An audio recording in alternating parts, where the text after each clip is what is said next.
Now the 16th question is integral of e power 2x plus 3 times dx. So whenever you have these kind of exponential functions, mostly the power, right, the power of e, if it is not x, we will substitute that power as t.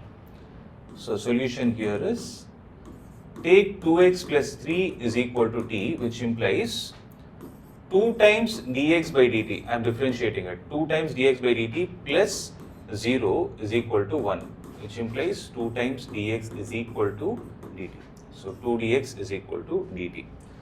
Having said that, I can say dx is equal to dt by 2, right? Because I need only dx here.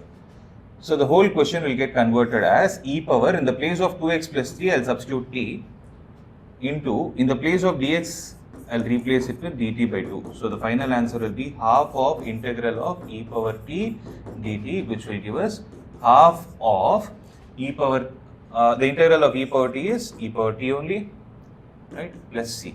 So half of e power t can be written as 2x plus 3 plus c. So this would be the final answer.